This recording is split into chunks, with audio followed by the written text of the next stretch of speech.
Welcome back to the Go-To Food Podcast, and today we're joined by a chef who was once the youngest 2 Michelin-star female chef in the world. That is quite incredible. And after working in 4 Michelin-starred restaurants around Europe, and then working for the great man Gordon Ramsay. Ben, I know you're a big fan. I'm a huge fan. She casually became the first woman to ever win the Great British Menu main course in now nearly 20 years of the show's history, maybe even 20 years of the show. Quite incredible. Yeah. Kate Austen, welcome to the podcast. Thank you. Fantastic to have you here. I mean, let's start on what you're doing now. You're now a private chef for a family. Are you missing the buzz of the kitchen? Why did you get out the kitchen? I mean, come on. I do miss the buzz for sure. Yeah. It's a very different way of cooking and different demands. But I moved. I think you get to 28, 30 and you have different goals that you once did. And mine changed from desperately wanting a Michelin star restaurant to wanting a house. And they don't go hand in hand? And they're not compatible, those two things. Not anymore. Yeah. Like the industry is on its knees. Whatever anyone says, it is not what it was when I started out. And I think you ask every chef, they probably do have that dream. You want your own restaurant, of course you do. But then you get a bit older and you look at what happens now. And like when I started, and this wasn't right, but we did one shift, 6 a.m. in the morning till 1 a.m. Now, that's not allowed, understandably. Yeah. But that means you have to have double the amount of staff. The minimum wage has changed. Now, national insurance has changed. Yeah. Rent is through the roof. It's a saturated market anyway. There's 1,000,001 restaurants. It just what seemed potentially manageable when I was younger doesn't seem manageable anymore. Sadly. Very sadly. Because all those things theoretically are designed to like make things better. Mm-hmm. But actually... Yeah. In some ways, they've made it harder to... Yeah, and I think, especially with London, so I spent 6 years out of London, so I've come back, and I love it. Like, I really love London. I want to be here. And I think, 15 years ago, you could kind of come to London with nothing and leave with something. Yeah, yeah. And now like I just can't see that it's possible to do that. No. Like, it's quite depressing, isn't it? Yeah. That's a really depressing start to the podcast. No, it's great. But it's true. Obviously revealing how much you're earning. To what degree is it like a better way to make money being a private chef? Is it stark? Is it like... Yeah. Yeah, okay. Oh, it's day and night. Yeah, right. Yeah. And you're probably not working in the night. No. I do lunch and dinner, and I work So Monday what's to a week Friday. like? Like, just paint a picture. We got a lot of people in the industry who listen and go, like, maybe I'm thinking about making that change. Yeah. Well, What's there's a an week ego like? thing with it, isn't it? Like, to me, I'm a restaurant chef, and I will always hold on to that and feel protective of that. Like in some articles, it said, you're a private chef, and my heart does sink a bit. Yeah. Do you think people look down on you? When you say private chef, as restaurant people, we look at private chefs who've come out of the industry and they've settled. And I get it. Yeah. I get why you've done it, because you're like, I'd like to drive a car and buy a house. So I've got to pivot what I'm doing. But you've picked an easier. And why does that matter? It shouldn't. But there's my poor little ego. There's a complex. Well, we always blow deck. I was tempted to become a chef after that. Ben. Yeah, it was Ben. Gorgeous man. Yeah, he was slightly out of Crazy. control, the fellow. Yeah, he was. I don't think he took feedback well. No. He was quite a stereotypical chef. How are you with feedback? Great, fantastic. Yeah, you love it. You can't wait to get more feedback. Well, I think the whole thing with feedback though is it doesn't benefit me to argue. 100%. Like, you're the client and I want to get the job again. Yeah. So if you tell me that pork and apple don't go, no worries, they don't go. They no longer go. Yeah. So what is a week like? Just paint a picture. So you get in on a Monday and you're making... You don't do breakfast, right? Don't do breakfast. So you get in at what, 10? Getting at Jesus 10. Christ, what a life. I know, it's quite nice. We've got it all wrong. And then I do lunch and dinner, and luckily they don't have any dietaries, which, look, private households are a lottery. I have got a bit of a unicorn job, and it is not always like this. But yeah, they have no dietaries. The classic kind of lunch, a healthiest-ish lunch. And then dinner would probably be at about 7:30 for them and their son. And then that's it, Monday to Friday. I don't travel with them. I negotiated that in my contract because going abroad, then I'm on their schedule so much. I didn't want that. You're a 2 Michelin star head chef, right? The youngest ever at the time. Do you feel a bit sort of restricted, a bit sort of starved of creative flair. Now you're, if they're going like, we just want to fucking whatever. Spag bowl. Yeah. And I'm like, can I twizzle it? And, yes, but I don't believe there's ever a perfect job. And I have great perks out of it in that I have good hours. I'm allowed a bit more of a personal life. They're very lovely to work for. I can put whatever I want on a menu. And actually, I didn't cook like this. I cooked the really fine dining fancy food. And so I have had to change the way, teach new things. I'm not saying they're particularly challenging in comparison to what I've done, but it's still, whatever I would do, I want it to be the best version of that possible. So yes, there is an element that I'm not challenged in that sense. However, that's why I did the show, was to open up myself to opportunities that weren't originally there. And with that, so on the weekend, I just went to Etch restaurant in Brighton, and I get to do one night, super fancy, fine dining food. Go home, don't do it again. Well, you were cooking there? Yeah. Oh, wow. So I was the guest chef with him, and it was great. We did a fancy fine dining menu, but I do it one night, and then I'm exhausted and don't have to do it again. Actually very smart. So I can dip in and out, which is... if I keep doing those things, then I'm satisfied. What happens if someone says, like, forget the finances, we'll give you a restaurant? Would you have one? No one says forget the finances. No, I'm just saying, in another world. Yeah. So you would get back in. Yeah. If it made sense. I love it. It doesn't make sense. It just doesn't make Working sense. in restaurants doesn't make sense anymore. So some people listening would think the exposure from Great British Menu, winning that, etc., you'd have people beating down your door saying, right, Kate, come on, let's go and open something. Does that not play out like that? So there probably was a period where that did. Yeah, there are, but backers want that. They aren't just going to invest their money in something that doesn't deliver. And there is a little bit of a thing of like really fancy people, and I know there are tax things and all of that kind of stuff, but they want a result. And I always felt like restaurants were incredibly stressful just getting the food out, putting on top a business, rent, salaries. Like when I became a head chef, I couldn't believe how much people's problems were now your problems. Like I was really young at the time, and I mean this in a very nice way, but someone would come up and their mum's sick, and someone's got depression, and someone's crying about this, and this person's hurt their leg, and you're like, I'm trying to keep the restaurant going, let alone all of your guys' problems. Like it just becomes way more, and put on top all of those, just.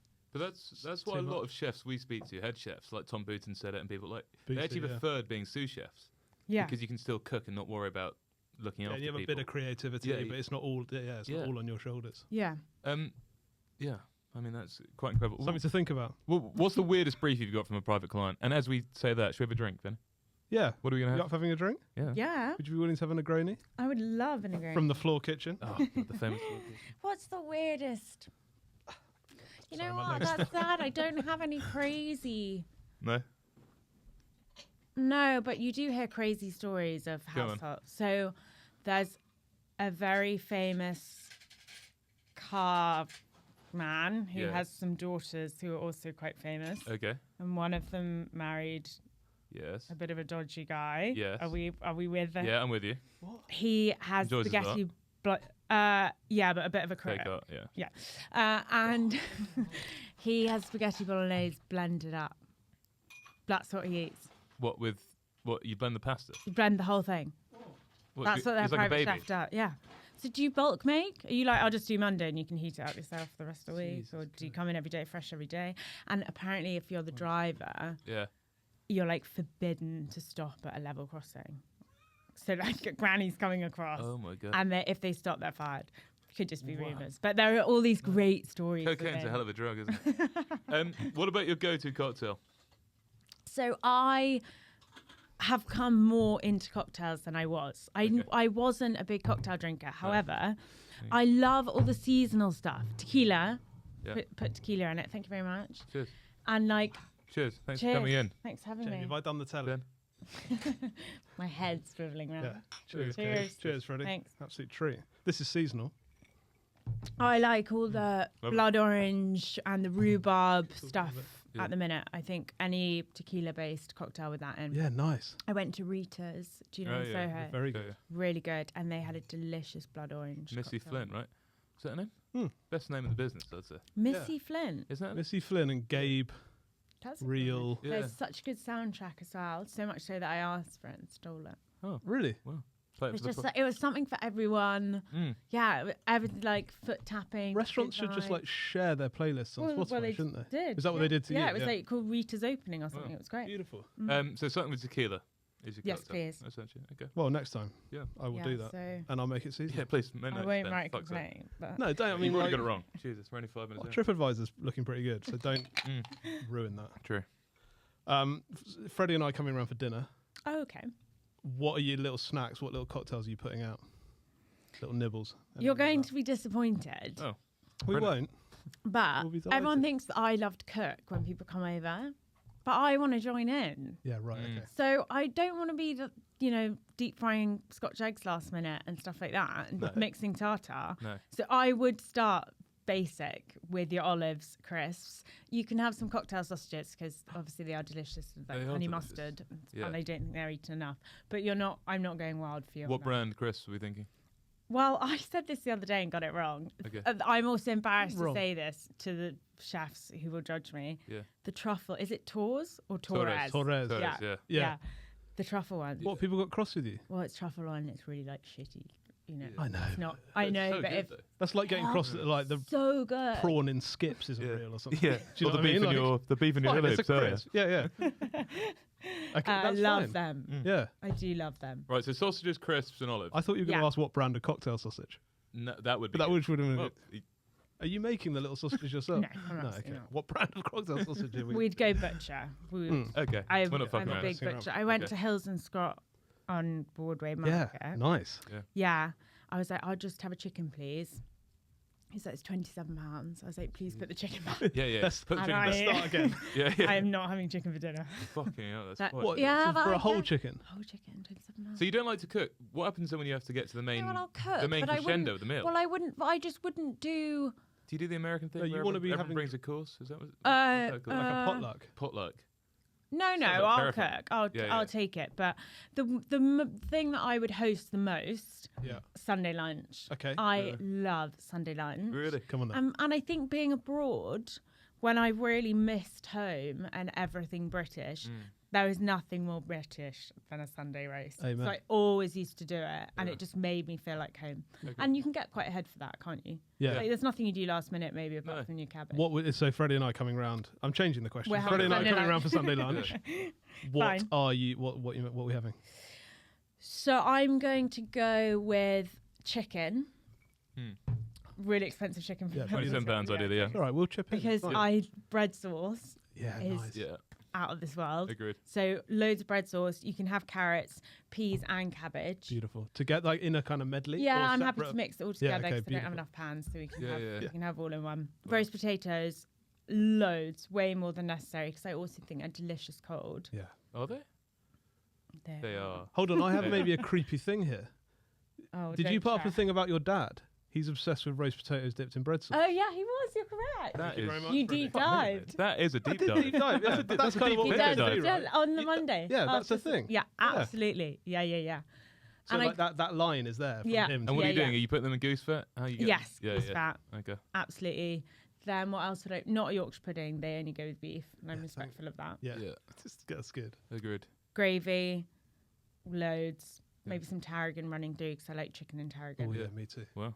Have you ever got any bad feedback from your friends? They've come round and they go like, "I'll be honest with you, Kate. I was expecting better." Yeah, you've not, No, you've not nailed I that. did do a pop up, and I did a dinner carousel, Yeah.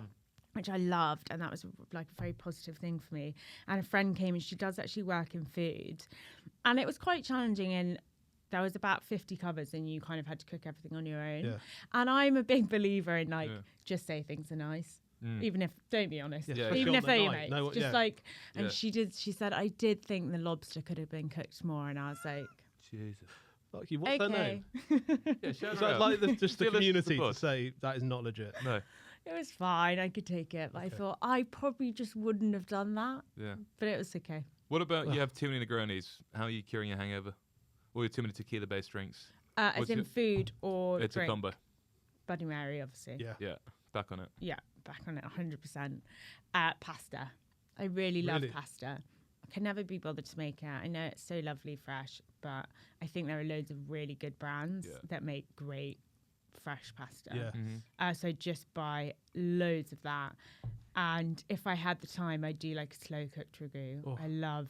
That's not very hangover, is it? Or is it? Well, you're thinking like burger and. I'm not personally. I'm not. I'm a bit quicker than a 6 slow and. No, but I'm thinking if you Okay, think, then I I go think it's actually tomato. genius. Go on. Well, if you think ahead, you know you're going to have a big night. Oh, sorry, So you've banged it in the oven the night before, some short ribs or something. Genius. Et cetera, Oven et cetera. low. Yeah. You wake up. The house Wake is up. smelling amazing. Breakfast. That's genius. The scent could turn you out. Yeah. That is genius. Well, Well, talking about pasta, I read that your mother's bolognese sort of diffused many a situation when you guys were growing up. I mean, as a sort of peace offering to the gods.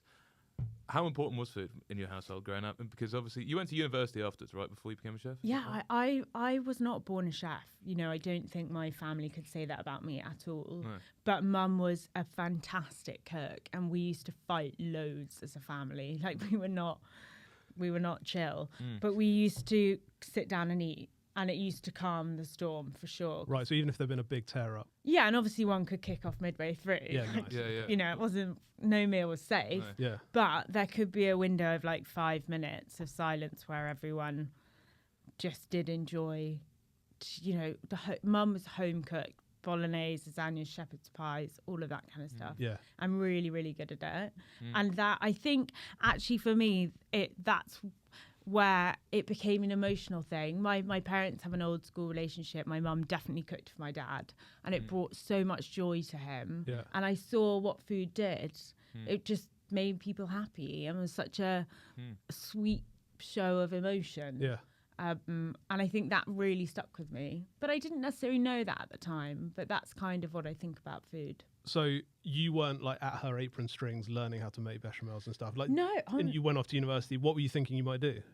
No idea. No. I had I have an older brother and sister, and both are very academic.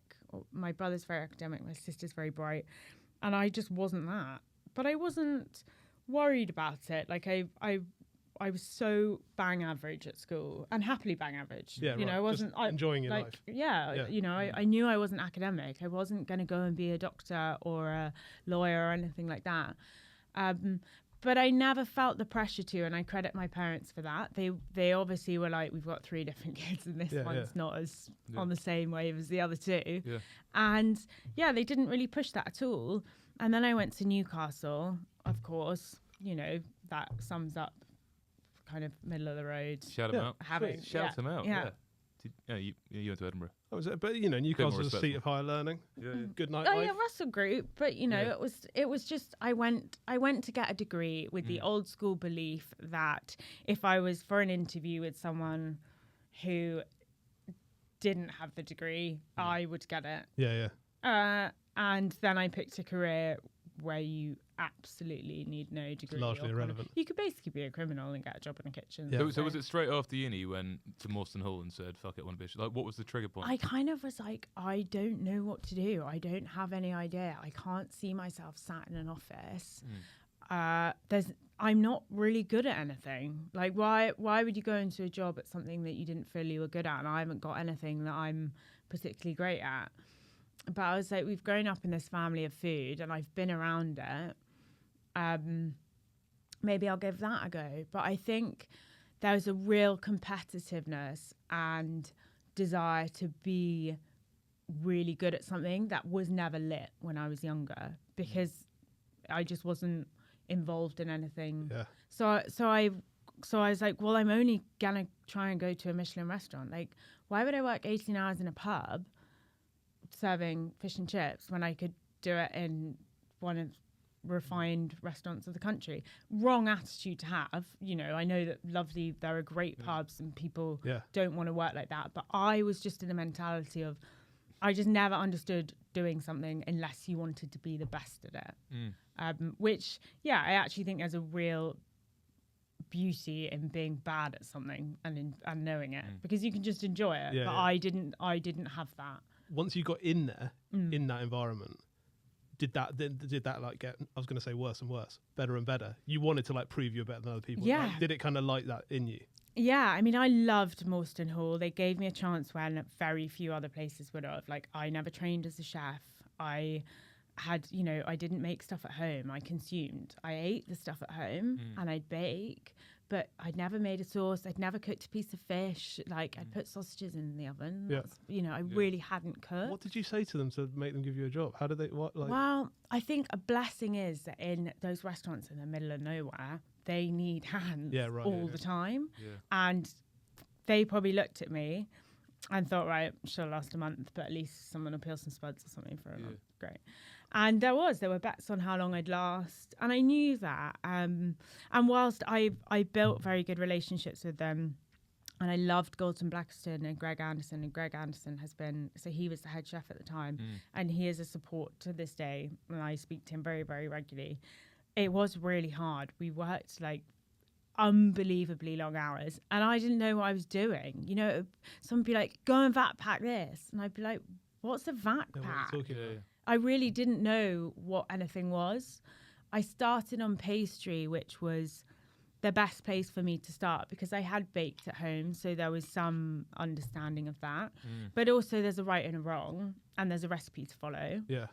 So if you can do that, you're like, you've made it. I might be slow, but at least I could follow instructions. And then I ended up being pretty good at pastry, to be honest, and running the section. And then it kind of went. Was that like there. A surprise to you? No, because I thought, of course I'm going to get good at this. Yeah, right. Because I'm obsessed with getting good at it. Yeah. Like, I'm not going to take no as an answer. And I started at the bottom, and I think it's a really good place to start because there's nowhere else to go. No. Like, it can only get better. And I didn't have an ego in that I didn't really know anything. I could watch everyone else and I could see what everyone else was doing and see things I did want to be or I didn't want to be.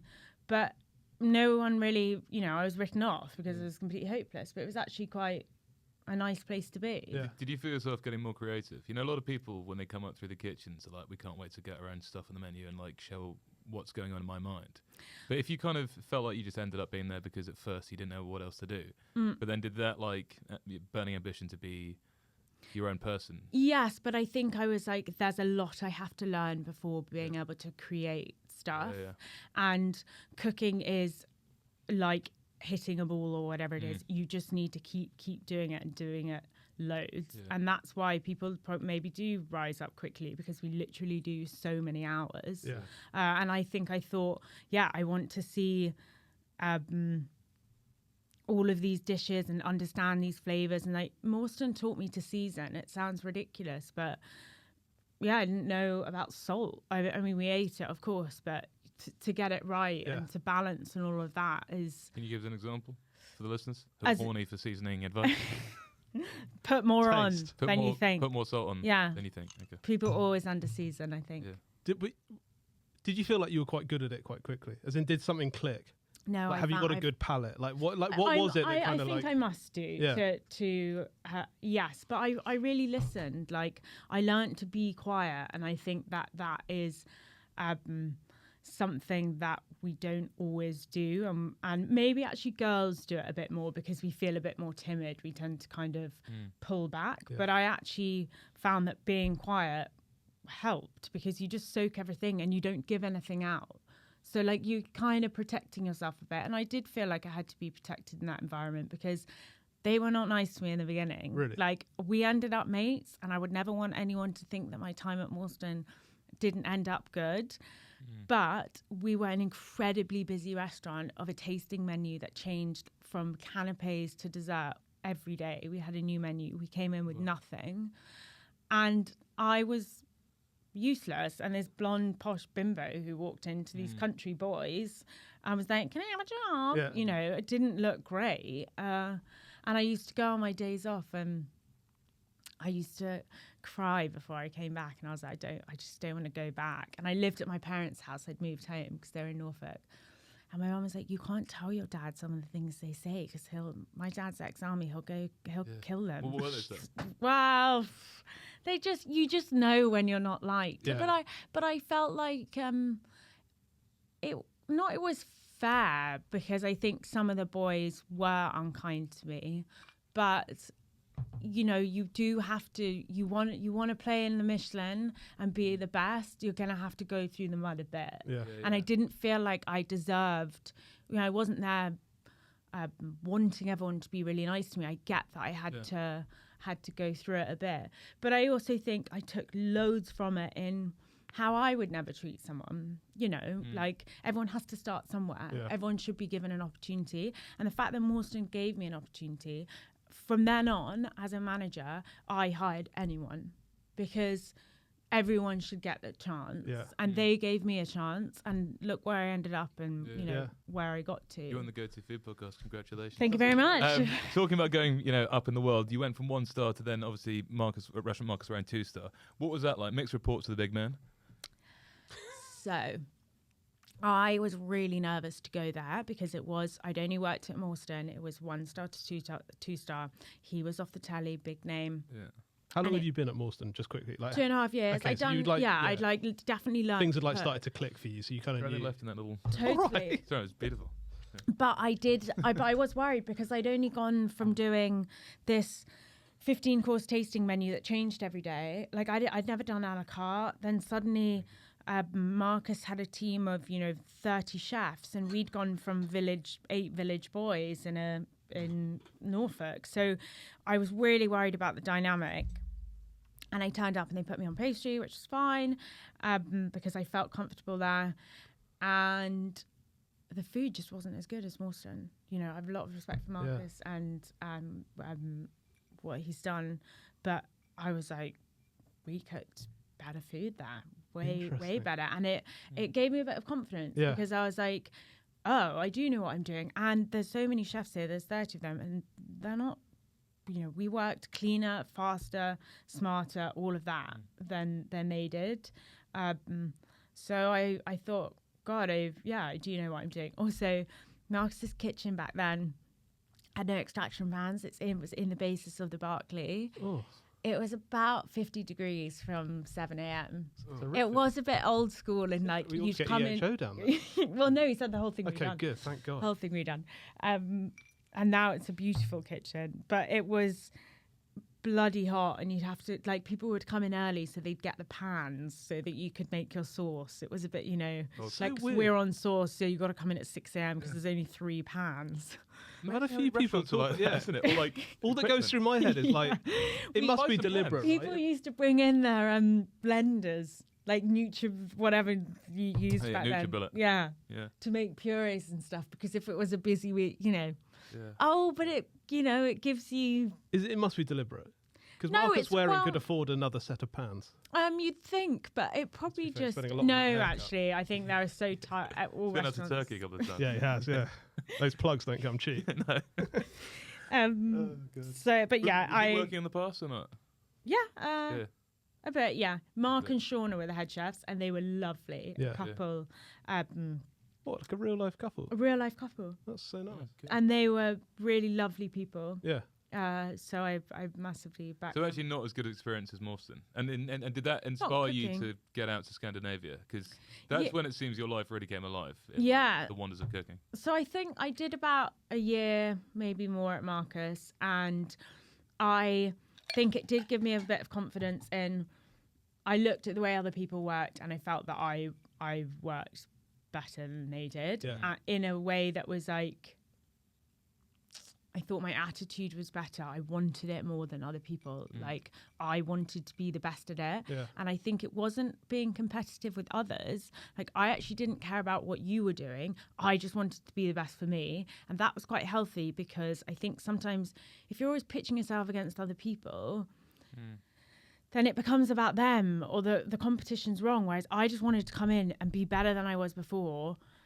And I think there's a selfishness to my character, which maybe explains what I've done over the last 10 years. But actually, that's I've kind of used it to my advantage. Like, it was always about me, not about others. And that kept me kind of sane. Because I think, people can be unkind and compare one another, and everyone's got an opinion, don't they? You must be pissed off when people say Chef Adam Smith, 1 Michelin star head chef, Kirk, now, these are your competitors in Great British Menu. May even leave you out the conversation now you're out the game professionally. Yeah, Private Chef Kate Austen. Yeah, but that must piss you off. Is that what they... Was that I'm how you were labelled? now Private Chef Kate Austen, for sure. Well, okay, right. No, I always try and plug in the 2 stars. I think, and get but I mean, do you know what I mean? That must be quite annoying now, because you're like, wait a second, I fucking did that and I've already got the T-shirt. And one was the 2-star. It sounds like a really annoying thing to say, but I think I'm happy with where I am. Yeah. I don't. I would be pissed off. But I think be happy. I'd be happy. Yeah. I think, I don't know. I think the last 2 years have changed me from the show. In I found whatever piece that I wanted. I said, no, I don't really care. Yeah.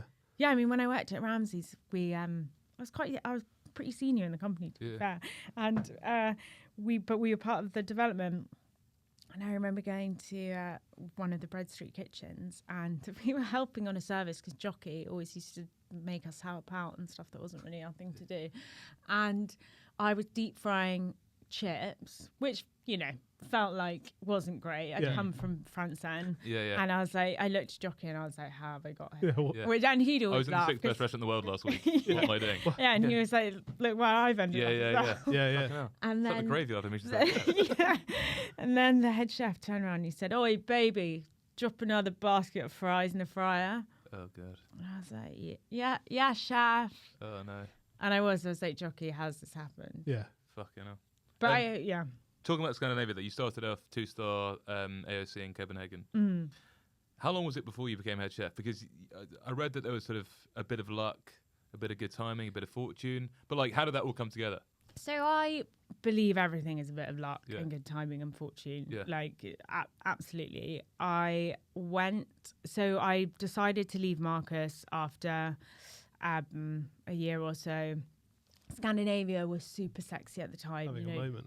Noma was massively on, had put Copenhagen on the map. And as much as I admired Noma and René Redzepi and what he's done, it wasn't quite my food. It didn't excite me in a way of wanting to cook it. But that was literally the other 2 restaurants that were on the list down was Geranium, which again wasn't my type. It was a bit far removed from the original product. They take the scallop, they carve it into 8, they freeze it, then they put it in a gel, then they put it, and it was like, I just like the scallop. What are you doing? I'm The good. scallop, It's like when you work with that guy, what's his name? The crazy Spanish guy. Nuno Mendes, And they just, it's so far cook from some it. clams. He's like, clams don't get better than this, do they? But let's put them Blend through like a it, spherification sieve it. process and then put it in the shell. You think, Exactly, just have so that was a bit for me. And number 2 was AOC. There was no other 2-star at the time in Copenhagen, so I went, all right, I'm going to go there. I think I'll go there. And I went for a trial, cut my finger within 2 minutes, blood everywhere. I was like, fuck's sake. Knocked over the entire pot wash. It was not good. And then service was really quiet and I was bored, so I just went and reorganised the entire fridge because I literally had nothing else to do. And I was there being like, waste of time. Yeah. Haven't got this one. Came back to the UK, I was working at Marcus, so oh God, what am I going to do now? And I got an email being like, come, we'll offer you a job when you start. So I went as sous chef, which was a jump up. And I think all my career, I have been below the position that I was actually given, and that's fine. And I think a lot of people saw something in me, which I am very grateful for. And when I've managed myself, have definitely taken that. But I was never ready for those roles. Yeah. It was like swim. And it was hard in the beginning in that everyone spoke Danish, understandably. Really? Was that the language of the kitchen? The entire kitchen was Danish when I joined. Yeah. When I left, everyone was English. Yeah. I've sorted that out. 100%. But so it's just a bit lonely in like you can't understand what's going on. And then of course when it becomes service and anything happens, they speak in Danish, because if you're panicked, you're going to speak in your own language, aren't you? But I just didn't have a fucking clue what was going on. Christ. But that was fine. You know, they were really nice. I got on with people. I was totally in awe of it. Like the detail, in Marcus we did 180 covers for lunch. At AOC we'd be doing 20 sometimes, and it was just everything was done so perfectly. It wasn't manic. It was super controlled. Everyone looked smart. Like we all had amazing ironed uniform that wasn't washed out and gross. And I just felt way more like. So what was the food for those listening who aren't familiar with it? So it was Nordic, definitely Nordic influence. They do like everything's pickled, everything's preserved, and they do a lot of foraging. They were big on the forage. Do you go out with them to forage? Yeah, I did. And I'd been there about a week and obviously had no mates, didn't know anyone. So I was like, yeah, I'll go with the forager. And he wouldn't tell me where we were because it was all secret spots. And I was like, if there's one person you can tell, I literally haven't got in, and I don't know where we are. So I went out with them and, you know, we used to get in these massive bags and bags of berries and ramson capers and seaweeds and stuff, and it would be like a 3-hour job, and everyone would pickle for the rest of the year and pick and stuff. It was really, really cool, and all these beautiful jars, and I just loved it. Did you feel all at sea? Because like, I guess as a chef you kind of know your ingredients, you know kind of like the 5 or 6 things you might do with them plus a few tweaks, and suddenly you've got a whole new, you're like, I have no idea how do I prep it, what am I meant to do with it, what's it going to like. So it must have been a whole new learning experience on everything almost. Totally. I think I had learnt by that point that I like to be a bit uncomfortable. Right. I like to be challenged. It's got to be a little bit miserable for me. And it was that, because I was like, bloody hell, here we go again. All these ingredients that I don't know. Maybe a bit easier in like, you still had your proteins that were the same, and you still needed AOC, which is probably why I liked it so much. They used French cooking methods and classic methods. So that was still there. But it was way more kind of putting like a forage red currant gel with lobster, which to me just like we just had not been doing stuff like that. Yeah. But I got it because I think I enjoy food often for the science of it, in that the sweet, salty, acidity, those combinations. And actually, if you can get a hand on that, you can put anything with anything as long as it has the right balance. And I could, you know, they love vinegar. So you're basically learning on the job, but as a sous chef. So a lot of people looking up to you. But then how do you become the youngest 2-star Michelin star chef in Europe at the time? Well, as I said, the good timing and all that, the head chef left, and I was internally promoted. Controversially or not? No, not you being him leaving. Here we go. Yeah. No, not at all. He actually went to the sister restaurant because it was a bit more low-key, and he wanted a bit more chilled. And lovely guy, to be honest. So it was great to still be in the system. But Sora, my head chef, or my chef patron, who I loved and I owe a lot to, took me into the office, and he was like, Alex is leaving. And I did, as a sous chef, I did a lot in that role, potentially more than was, I basically was a head chef. And Alex was lovely, but I did the staff, the costing, all the orders, the ingredients. And then, so I was like, okay, do you want me to start looking for a head chef? And he was like, no, I'd like you to be it. Wow. And I was like... It really was one of those moments where... Were you immediately like, yes, okay, I'll do it? Or did you have a moment of thinking... It was a bit out of body, and I was like, I'm sat here. How have I got here? Yeah. Honestly, 4 years ago, I couldn't cook. So how old are you? 25? Fuck. I've not even 4 years. And I went home that night, and I had a lift in my apartment, and it was you know, when you get in the lift and like dance yourself, it was like that. I was like, what do I do? And it wasn't an imposter syndrome. I don't like that impression. I've been on other podcasts and they've said that, and it wasn't that I felt that. I don't think I was ready for all the positions, but I just feel like a normal person that some crazy things happen to. Got an opportunity. Yeah, definitely. Yeah. And so it was awesome. It was great. Unbelievable. But I had some tricky guys in the kitchen, 2 South American guys. They were poison. They were so nasty. They knew each other and they knew better than everyone. And they made everyone feel insecure. And I did not like them at all as when I was sous chef. But they weren't my problem because I was sous chef. So I used to fight them. Like, if you're going to make the kitchen hell, well, I'll come back at you because no one else is going to. Yeah. But then Alex left and then they were my problem. So I was like, oh, damn. Yeah.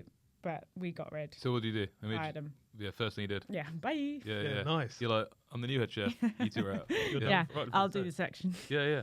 Wow. But, well, I mean, we were going to touch on it, obviously. A lot of people, you know, we're speaking with the great Sally Clark later. She's been a owner for 42 years or something of, you know, one of the great restaurants in London. And she was saying when she opened her first restaurant, she had female head chef, 2 female sous, female restaurant manager.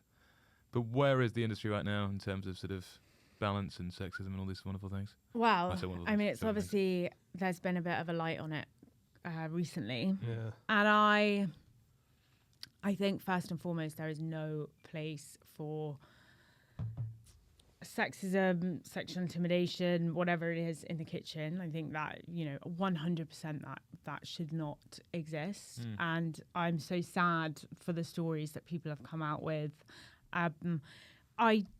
I do believe that people should be allowed to talk and say things that they get wrong. And that's okay to get it wrong, because I think, or to have a different opinion, I think you have to be allowed to say stuff, to be progressive and to have a critical conversation. And vilifying and attacking people isn't progressive, which is difficult because it is a very emotional conversation for a lot of people. And when big people in the industry come out and say something that feels off, it feels a bit hurtful. It's not quite right. But I think we need to restructure the conversation and bring it down a bit, because all that it's actually done, I think, is pushed us further apart, which is not what we intended to do. And there are lots of people with very important stories and messages that should be heard. But if everyone's shouting, it's not that helpful. And I think what I find sad is that I had a job and there was some, I was talking with some of the girls, and 2 guys came over and I was doing a presentation for them for some consultancy, and we said, oh, we're talking about this case. And the men went, oh, okay, yeah. And we hadn't said anything. Yeah. And that's the problem for me, because I don't want you to feel like you can't say anything. There are loads of really great men out there who are supportive of the industry, and I want us to be able to talk about it. I don't want to alienate people, because that's not going to get us anywhere. And I'm cautious of the media always, and what is their best interest, because stories need to become more extreme. Everything's clickbait. They need to sell headlines, to sell papers, and let's make sure the intentions are right for all of that, because I think that can come a bit blurred. Because I've been contacted, and I did one interview, which I then asked for them not to be included, because they just twisted my words into something that I hadn't said. And like slightly dialed them up. Yeah, she said something. Took out sentences in between. Huh? Took out sentences in between. Yeah, I mean, I can be specific, because basically she said, I'd interviewed girls and they have talked about getting inappropriate pictures from head chefs. Yeah. And I said, oh God, I'm so sorry, you know, it's awful, but that's not been my experience. So I don't have anything to comment on it, rather than I'm really sorry for that. And she said, okay, why do you think that's not been your experience? Which is a strange thing to say anyway. I was like, what's wrong with me? No, I'm joking. And cut that, over that. And I said, but I was also a head chef very young at 25, so I've been in the management side. So no. And then she said, I'd like to swing back to what you said earlier. So because you were so senior, you didn't see those things. And I was like, that's not what I said at all. Sort of put the Jason Aston angle onto you. Yeah, and I was like, I'm not saying I'm so senior. I'm the head chef, so I'm not sending dick pics to anyone. But it was, So I just, we have a long way to go, and we do in all industries. I think kitchen's getting a real heat about it now, and rightly so, because there is a bit more of, we've only recently had HR systems. That didn't exist a while ago. But there are lots of other industries that also have it. So if we can make it a broader conversation that is a bit less emotional and a bit more constructive, I think that's the best way. Going back to that creative flair we were talking about earlier, by the time you were head chef, obviously you were the ruler of the kitchen. Did you come up with dishes quickly? Like, could you put stuff on? Did you change things up? Or were you still following? We speak to a lot of chefs who go, like, you end up just putting on the dishes from your previous head chefs. Yeah, I think that does happen. But because mine have been also different, that didn't happen. What I found difficult was, so I would create dishes with Soren, who was the chef patron of AOC. And Soren's prime time for working was about 11 p.m. at night. Right.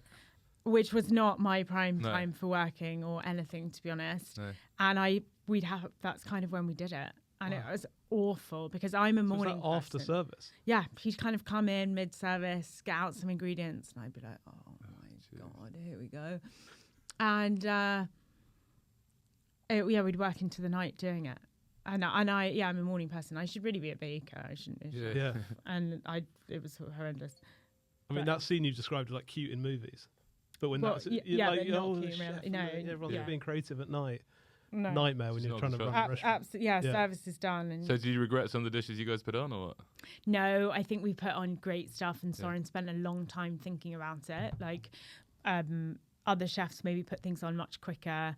And I think they would often, what I've noticed more is people kind of rotate a protein and change an oil or whatever, whereas Soren would really come in with a new dish.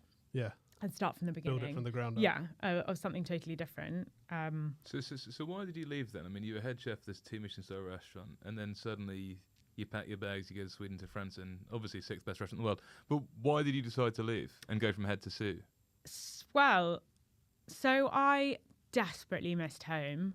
I think whilst AOC sounds wonderful, and it was, and there was loads of positives from it, I was desperately lonely whilst I was out there. I met a great friend whilst I was there, but I didn't have a lot of mates. I worked an 80-hour week and came in on my day off to make bread. I was very young, so I wasn't mates always with the people that I worked with. I found that difficult to find that line.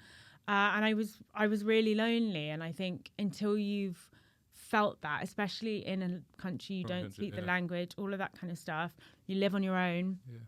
I just wanted to come home. I really miss my family. And then, so I handed in my notice, and then, Scandinavian restaurant scene is small, and Frantzen headhunted me, and I got a message saying there's a job as a sous chef. And I thought, Is this before you made it back to London? Oh yeah, I just handed in my, I was just handing my notice. You got sort of moles on the floor everywhere. So I thought it's a detour, right? Yeah. It's a bit, sort of in the right direction. Yeah. South? You're heading south or not? Just taking a little curveball. Yeah. And I flattered into a job 100%, which is not advice I'd give anyone. Do not take a job from flattery. It's not correct. No. But I thought, this is an amazing opportunity, and if I have AOC into Frantzen on my CV, then that is fantastic. Yeah. I 50% pay cut going from head chef to sous chef in Sweden, which expensive. Well, it was Denmark. Copenhagen was more expensive, so you're earning even less. So that felt a bit rough, but thank God I did, because COVID hit 3 months in, and Sweden stayed open. Cool. So I've not been in lockdown. No COVID or none of that.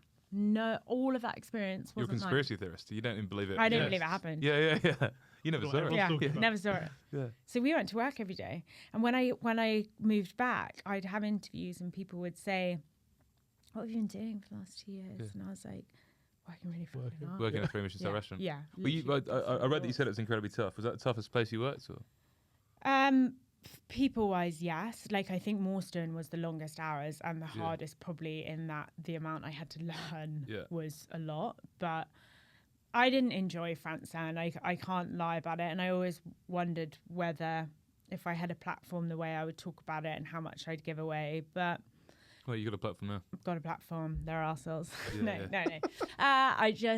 I didn't enjoy it. I came in as a sous chef, and there was a lot to prove. And rightly so, you're in the best in the world. Yeah. And that comes sixth. Well, yeah. I think it was fifth. But I don't want to be semantics. I'm teasing them, not you. But I'd gone from. Like, I'd learned how to run a restaurant, and I knew I'd learned a lot. I knew how to get the best out of people. I understood people's characters, how they responded, what we could do to make work nice. And then I joined, and I think they made some real wrong management decisions. There was a guy there who had wanted the sous chef job for 4 years. He was about 36. I would have been about 27. And they went, yeah, he wants the job, but we haven't given it. But we're going to get him to teach you the position. I mean, that is a recipe. And I was like, I think this is a bad idea. I think this is awful. Like, and it was an absolute recipe for disaster. He was very unkind. Stupid things. He'd go around in the morning and shake everyone's hand and get to me and not shake it. Like it was just, it was just so stupid. And I think I went through many stages of what was going on. I've been here 2 days. I can't have done anything that wrong. Like, if I'd been here 2 months and this had started, I can get why. But like, I barely even know where the loo is, let alone how this 3-floor restaurant that is a very complicated system to run goes. Like, give me a chance, give me a break, you idiots. Dick. Yeah. Horrible. Dicks. Quickly, best dish from Denmark, best dish from Sweden. I did love the lobster and red currant gel with red oxalis, and then we'd take the roe from the lobster, blend it into a beurre blanc, the green bit, and it goes bright pink red. And so it had this pinky red sauce that went over it, and I thought it was really cool. From Sweden. Yeah, Francine. Anything good? We don't want to give it's the best food I've ever cooked. Really? Oh my God. By an absolute mile. Really? Absolutely. Very complicated food and recipes. Yeah. And actually moving back and then going into the chaos of a Gordon Ramsay company restaurants, to how much to simplify stuff and how much you could have simplified things. And, but yeah. So go on. What's the one dish you got to have if you go to Francine? They do this langoustine, which is about this big. Wow. And you cook sushi rice, and then you dry it out, then you deep fry it, and it puffs up, and you pane the lobster in it. Oh, the langoustine in it. And then they served it with a ginger butter emulsion. It was like finger food. It was so good. It was really, really good. We're meant to be going out to Sweden, aren't we? Yeah, we are. Are you going to Francine? Go see our friend Nicholas. Remortgage your house and go. Yeah. It doesn't sound like you got to enjoy the 2 places outside of the restaurants that much. Or did you? I'm putting words in your mouth. Denmark, yes. Okay, yeah. Denmark a bit more. But Sweden, no. I just went to work. Yeah. The whole I mean, I was on the morning shift, which I was in at 5, just before 5. And then often I would cover the evening shift. That finished at midnight 1. And then I'd have to be in for 5. No way to live your life. And then one day of the month, you'd have to come in to open up the chimneys for someone to clean the chimneys, which always seemed to fall on me. Yeah. I didn't see Sweden that much. No. Denmark more, yeah. What? But I was there for 4 years, so. Yeah, right.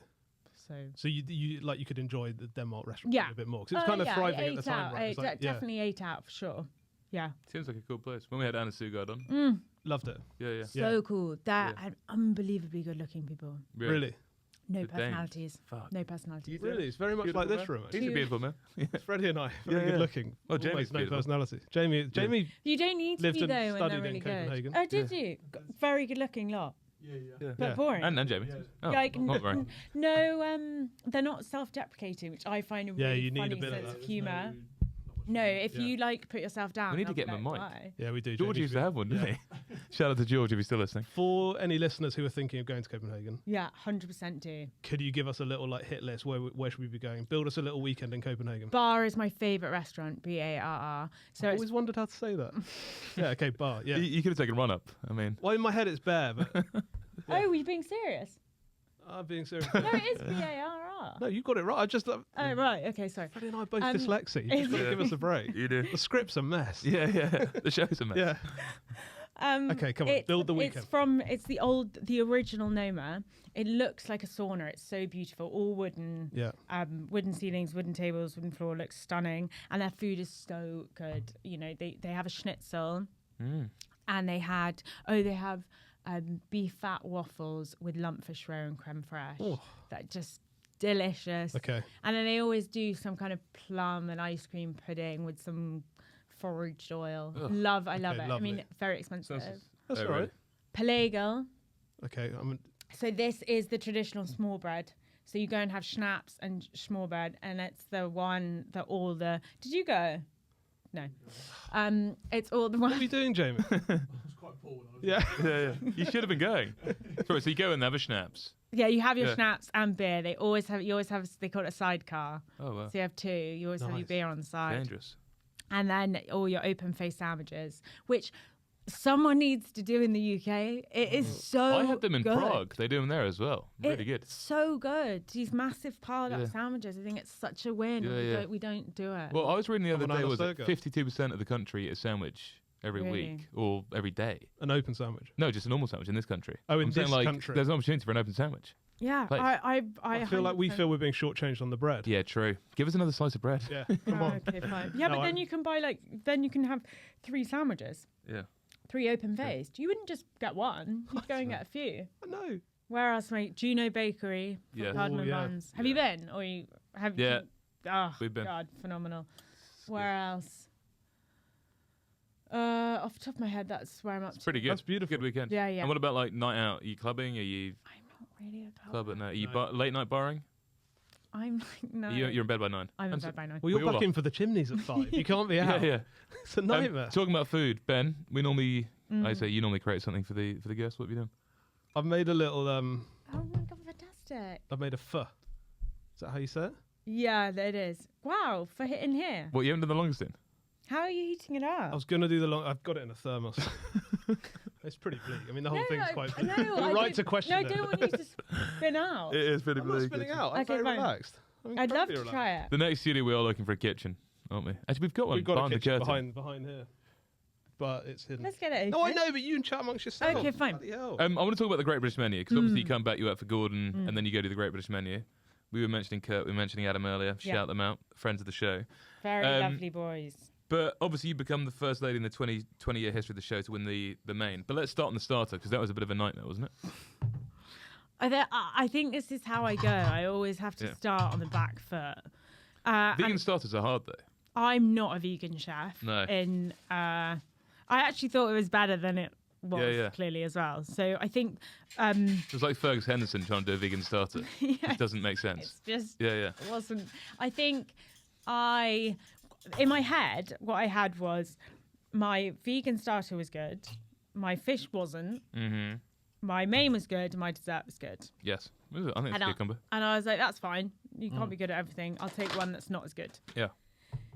Then I start off and the vegan's badly received. And I was like, it's not going to plan. Mm. But it never does. No. But okay. And I found it mentally really tough. Can you remind our listeners what the vegan dish was? So obviously, so the show has a theme that you have to tie your dishes into, which actually is where people like win and lose on. Yeah. And this last year it was for the Olympics in Paris. So I had picked Vellegro, a horse that has now been cancelled. Yes. Whipped too many Yeah, I times. know. Wasn't it?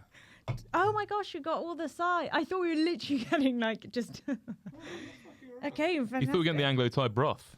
I thought That I was would've just been going to get like the lid with some No. time. Just you wait. Just you wait. So keep telling us. So you yeah, so you I- based the vegan dish on a cancelled horse, Yeah. essentially. not a good start. No. So I did all the flavours that a horse would eat, thinking like carrots, hay. It was called Blueberry. That was its stage name or whatever you want to call it. And it tanked. Yeah. So that wasn't great. And then I went into the fish, and by that point I was thrown because I was like, because you also get knocked out every day. Yeah. And I just lost it for the fish, but actually the feedback was way better than I thought. Yeah. And you didn't base that on another sort of cancelled Olympic star, who like did I do? Pistorius or something. No, do you know what I did do it on? No. I did it on. Oh my god, I can't even remember their names. Pride. Oh yeah. A lesbian couple, and everyone now thinks I'm a lesbian from it. Okay. Which well, is fine, but hasn't.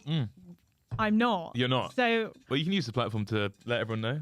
Well, Michael O'Hare actually trolls me online for it. He always does because interesting looking bloke, Michael O'Hare. Well, he messaged me and said, because he ate the main course. Yeah. And he said he sent me a really lovely message after the banquet. Yeah. And he was like, I think it's really good that you're doing it for all the LGBTQ women. Oh my god. And I was like, yeah. Is he the guy with beautiful long golden locks? Beautiful. Yeah. Like, really intelligent, funny guy. Like, so he did like aerophysics. Come on the pod, wasn't he? Get him on the pod. He's so. He's refusing to come on. Will you read about him? What did I say then? Just now. Yeah, sorry, yeah. He's so cool, and he's got a really wicked sense of humour. You should get him on. We will. Ben, tell us. About everything you just our listeners can't see what you've just done. What's presented itself on the table? So I'll be honest with you, it's slightly less broth than I was hoping. Okay. Yeah, I think it's fantastic. But no one's perfect. Yeah, go on. It's a little, very long, slow cooked chicken broth with lots of aromatics, cinnamon, star anise, fennel, fish sauce, lime, soy. Oh. It's an absolute treat. Did you follow a recipe? Or did you... No, I just follow my internal guidance. Normally works. I have a little Vietnamese man trapped inside me. Yeah. But I was inspired. You have a lot of furs on your Instagram. Yeah.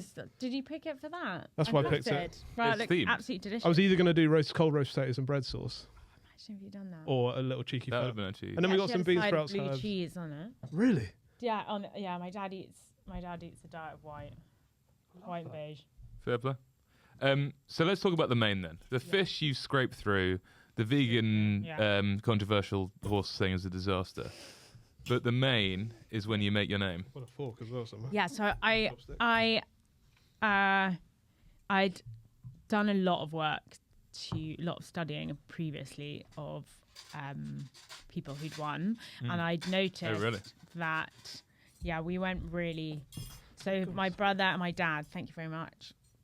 Before we even started anything, we did 3 weeks of research. Wow. We had a spreadsheet. We were like, everyone, go and find whatever story with the Olympics. Because I was like, my problem is, I'll do the food, but I don't know that much about the Olympics. No. Yeah, right. So you guys might know more. Yeah. And so everyone just put on different stories, came back with different things. And should have researched the horse more, in hindsight.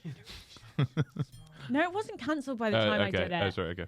Hang on, I want to. Yeah, get in the photo. It's on the floor kitchen. It looks really good. Oh, it's delicious. And your crockery's been getting better. These are my Sicilian bowls, Freddie. Yeah, they're beautiful. But I don't need the youngest ever 2 Michelin stars. How many famous people have eaten out your bowls? I care. Well, that's very good.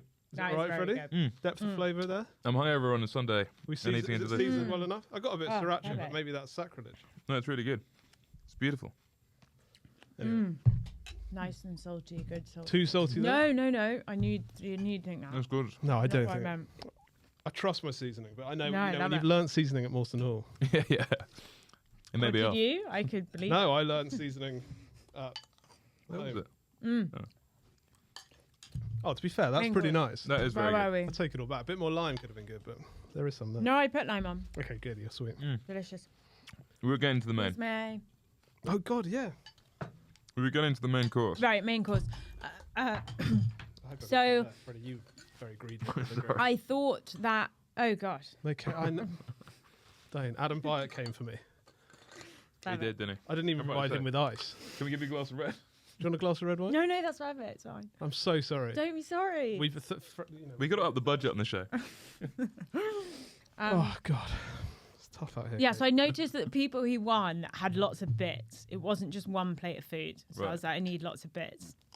Then I thought, this is all about celebrating. It's going to be a massive banquet. So Greek, they're quite good for the banquets. And obviously it's the Olympics. So that was the time. Works. And France, classic French cooking. Yeah, the Grand Bouffe. So I kind of threw out all the family help, to be honest, on this dish. And I was like, I'm going to go with this. And I just did, to be honest. And it worked. It's super classical cooking. And I did look at the show. And the people who won did classic stuff often. Right. It was like, you know, a deboned stuffed quail. I had buttery, garlicky cabbage. I had a sticky fig. I had French toast. It was classic. Yeah. And that seemed... French toast and quail isn't a combination you normally come across, is it? No. But if you cook game birds, you quite often put them on a piece of toast or like fried bread at the end, right? So there's an element of that going that'll on. do. And there was truffle.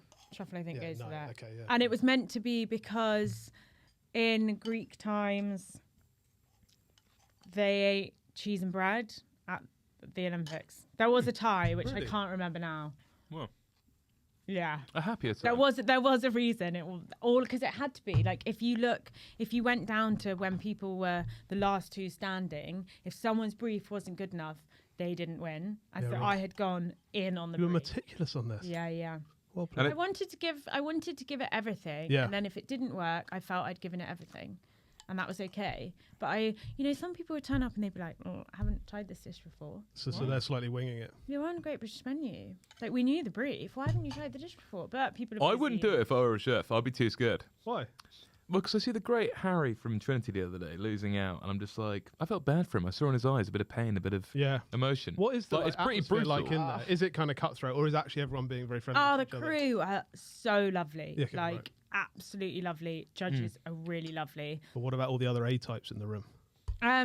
It's competitive. Yeah. It is, and it got to main stakes. Everyone wants the main. Like, that's the one. That is quite the one people want, and you could feel it in, there was definitely an atmosphere of and also once you've hit the main, then there's only one chance left. So if your pudding's not good, you don't have a chance to do a cheese board or something. No, no, you're fucked. Yeah. No, you get the canapé, which is always the pity. Yeah. It's like the pity party. But right. Is that how it feel like? Do people talk about that openly amongst the competitors? I was like to the group, if I don't win, please don't give me the canapé. And I'd rather not do it. I was like, I don't want to come. No, please, I don't. insult let me go and lick my wounds in silence and quiet. Just to give them a shout out, who got the canapé? Corin. We didn't necessarily see eye to eye all the time. No. Okay. Shout out to Corin, though. Fan of the show. Kate, you've been wonderful. We need to get onto your go-to location. We do. Starting with your weeknight restaurant. Where are you going? I love Rita's. Okay. I had a really good time. Or 10 Greek Street, those kind of... 10 Greek Street is a sleeper hit. Is it? Well, it's just been there for such a long time. I think people forget about it. It's such a great little spot. It's so good. Casual, sharing food. Love it. Really, really nice. Great.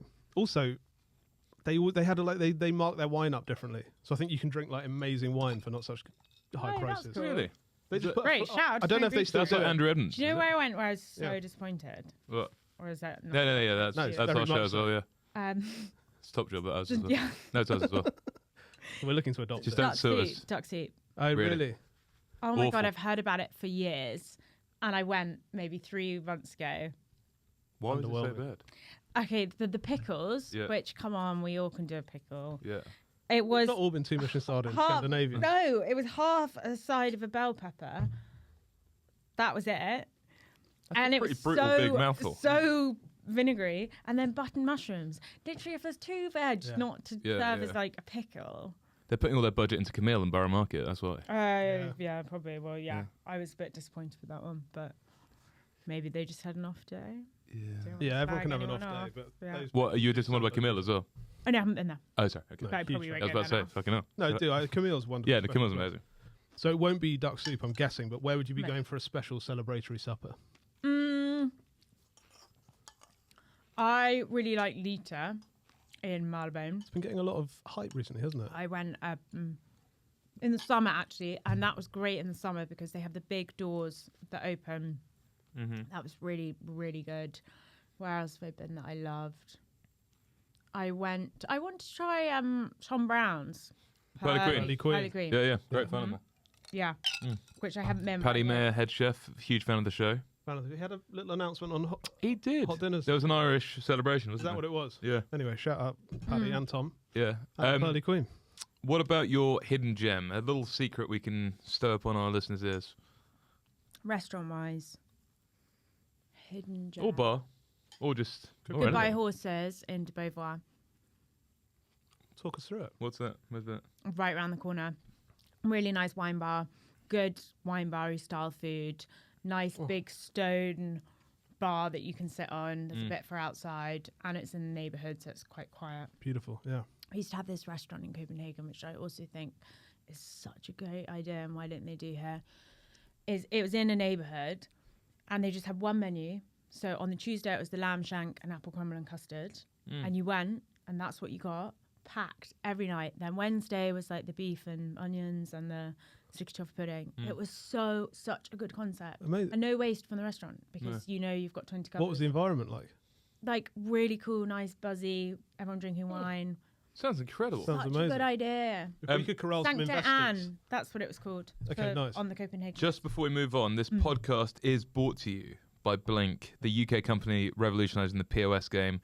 Blink are tearing up the rule book. No long-term contracts, no hidden fees, and no per-device charges. For just £49 a month, That is good you value. can get unlimited devices, 24/7 UK-based support that's always there in person when you need it. It's built for hospitality, by hospitality. Blink is the fastest, easiest POS system on the market. It's so intuitive, anyone can use it. And while others take weeks to get you up and running, with Blink, we'll get you up in just 2 hours. 2 hours even. So join the hospitality revolution today. Visit Blink and see why we're a true UK success story. Ben? Freddie, you also get a free month. What? You use the code GoToBlink, BLN. The spelling is hard. BILL. Can you help me? BLINQ. I'll jump in. BLINQ. Go to BLINQ. I think try any of those spellings. Yeah. Some of them will work. Yeah. Anyway, And you get a free month. And they're unbelievable. So I'd take the free month. Yeah. Try it. Never look back. Should we find out Kate's weekend? What? Kate's weekend. I think we should. My weekend. Yeah, what are you up to this weekend? I'm cooking the Six Nations rugby. Oi, oi. Really? Oh, Yeah. For the final, Isn't that the cool? States when What we a cool record it. gig. That is amazing. Yeah. That's an amazing gig. That is why I did the show, so I got the cool jobs. That's But we actually wanted your dream long weekend Sorry, getaway. fine. Food-wise, obviously. Yeah, a little foodie weekend. Oh, God, well, I kind of killed it with Copenhagen. 'Cause Yeah, I would you've have done kind of that. That's yeah. where I would have done. Okay. Fine. Just listen to about 20 minutes earlier. Yeah, Yeah. Copenhagen. Yeah. and We'll go clip- to we'll clip Sancta it. Anne. We'll clip Yeah, it for the if audience. You could just chop and change it. Yeah. All right. Maybe you'll add in the place you just said. Yeah. Okay, you've been absolutely fabulous. Thank you so much for coming in, giving us your time, your wonderful stories. We wish you the best of luck this weekend at the Welsh game. Hopefully Yeah. England get the victory, but you have a successful time cooking.